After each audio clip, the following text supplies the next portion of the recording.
Here's a quick video about some of the jumper options for your Core preamp. This is your main preamp board. This will always be your bass, or if it's a stacked pot, it will be bass and treble. You've got 4 available jumpers here. The first 2 jumpers coming from the outside will determine if your preamp is a 2-band preamp or if it has the ability to be a 3 or 4-band preamp. If you've got a jumper on the very first set of pins, you'll be in 2-band preamp mode. If you put the jumper on the next set here, then you've got the option for 3 or 4-band. We'll have these preset for you based on how you ordered your preamp. I'll put this one on here to get the 3 or 4-band option. You've got 2 more jumpers left. The first jumper is your bass jumper, and then the last jumper closest to the inside is the treble. If you leave the jumpers off, you're going to be at the higher frequency settings.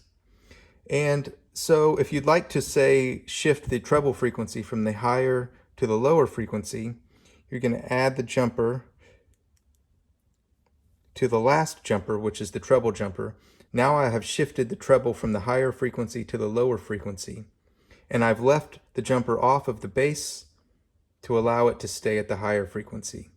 You can do similar options with your mid controls if you don't have switches. So here's a mid control board. You would usually have a cable here to add it to the EQ system. And then this connection can be left open if you don't have a switch. And if you do have a switch, this is where it would be connected.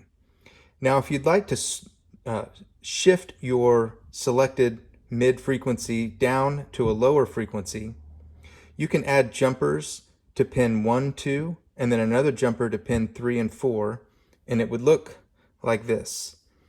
So instead of having a switch attached, I've got 2 jumpers covering up pins 1, 2, and 3 and 4. What this does is it takes the frequency of the mid and it shifts it to the lower option. You could accomplish the same thing with a switch and have the switch on the outside of the bass, but if you don't have a switch, you can do this and keep it set the way you like it. If you've got stacked mids, this is what your board will look like. These 2 locations will be occupied with the cables that connect the board to your main EQ brain. And then these 2 connectors are for your external switches. Again, if you don't want to use the external switch, but you do want to shift the frequency down, add those jumpers as I just showed you, and that will shift either your high mid or your low mid to a lower frequency and allow you to leave it that way.